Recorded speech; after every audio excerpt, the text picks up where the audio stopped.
Hello friends, welcome to Chandrima's world. Chandrima's ওয়ার্ল্ডে তোমাদের সকলকে স্বাগত। আজ আবার নিয়ে হাজির হয়েছি একটা নতুন রেসিপি।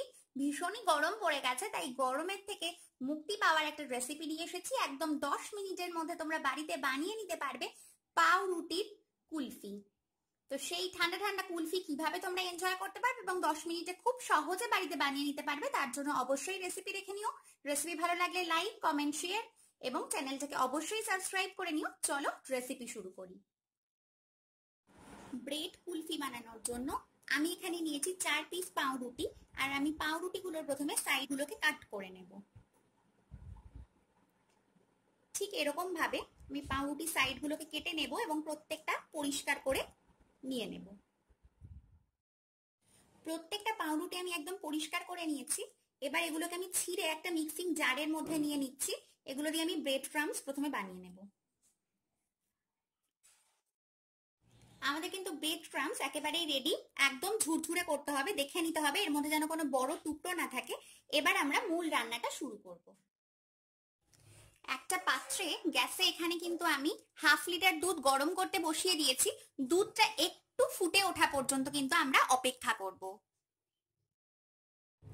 দুধ আমাদের ফুটে উঠতে শুরু করেছে। এই সময় আমি 2টো এলাচ এর মধ্যে দিয়ে দিলাম। এলাচের খোসাগুলো দিইনি, শুধু দানাটা দিয়েছি। আর এর মধ্যে আমি দিয়ে দেব এখন 6 টেবিল চামচ পরিমাণ চিনি। এখানে কিন্তু চিনির পরিমাণ কম বেশি করা যায়, তোমরা যেমন টেস্ট পছন্দ করো। যদি মিষ্টি বেশি পছন্দ করো তাহলে কিন্তু আর সামান্য একটু বেশি মিষ্টিও এতে দিতে পারো। তো চিনিটা এবার গলে যাওয়া পর্যন্ত অপেক্ষা করব। চিনি এখন আমাদের গলে গেছে। এর মধ্যে আমি 2 টেবিল চামচ পরিমাণ ড্রাই ফ্রুটস দিয়ে দিলাম। এখানে আমি পেস্তা আর আমন্ড দিয়েছি, তোমরা এখানে তোমাদের পছন্দ মতো কিন্তু দিতে পারো। একটু মিশিয়ে দেব, আর এরপরেই আমি কিন্তু ব্রেড ক্রাম্বসটা অ্যাড করে দেব। এবার দেখো এর মধ্যে কিন্তু আমি যে ব্রেড ক্রাম্বসটা বানিয়ে রেখেছিলাম ওটা অ্যাড করে দিচ্ছি, এবং ক্রমাগত কিন্তু এরপর আমাদের নাড়তে থাকতে হবে। আর কিন্তু নাড়া বন্ধ করা যাবে না, কারণ এটা খুব তাড়াতাড়ি ঘন হয়ে যাবে। তো ক্রমাগত নাড়তে থাকবো এবং এটাকে ঘন করে নেব।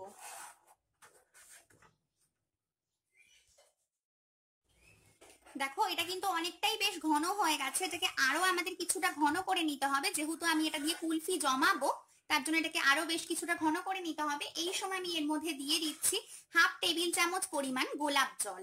গোলাপ জলটা দিয়েও ভালো করে মিশিয়ে নেব এবং আরো 3 থেকে 4 মিনিট এটাকে আমি এইভাবেই জাল করতে থাকবো, যাতে এটা আরো অনেকটা গাঢ় হয়ে যায়। আরো 3 মিনিট পর মিশ্রণ কিন্তু আমার এখানে সম্পূর্ণ রেডি। এটা ঠিক এতটাই গাঢ় হবে এবং ঠান্ডা হয়ে গেলে কিন্তু এটা আরো অনেকটাই গাঢ় হয়ে যাবে।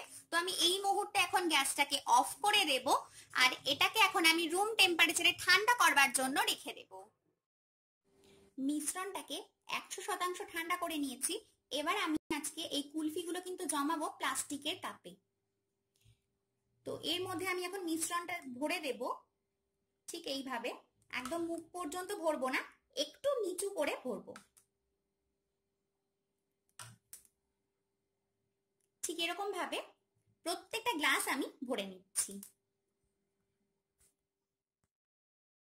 5টা গ্লাসই আমি ভরে নিয়েছি। এখানে যদি তোমরা এই পরিমাণেই বানাতে চাও তাহলে কিন্তু আরো 2 থেকে 3টে গ্লাস ভরতে পারবে। তো আমি আজকে 5টাই বানিয়ে দেখাবো।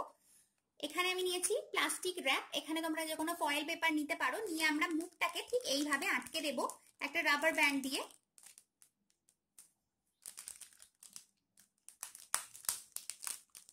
ঠিক এরকম ভাবে আমরা মুখগুলোকে বন্ধ করে দেব এবং প্রত্যেকটাকেই কিন্তু সেম ভাবে করে দেব।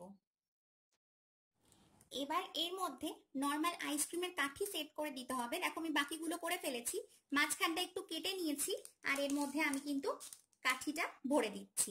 এখানে পেপার র্যাপ লাগানো কিন্তু ভীষণই ইম্পর্টেন্ট, না হলে কিন্তু এটা খুব ভালোভাবে জমতে পারবে না।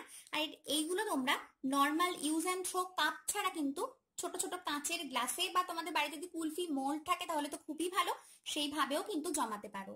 তো এইভাবে এটাকে আমরা এখন ফ্রিজে জমিয়ে রাখবো কমপক্ষে 8 ঘন্টা। আর সারা রাত রাখতে পারলে তো খুবই ভালো হয়। তো চলো এগুলোকে জমিয়ে নিয়ে আমি ফিরে আসছি।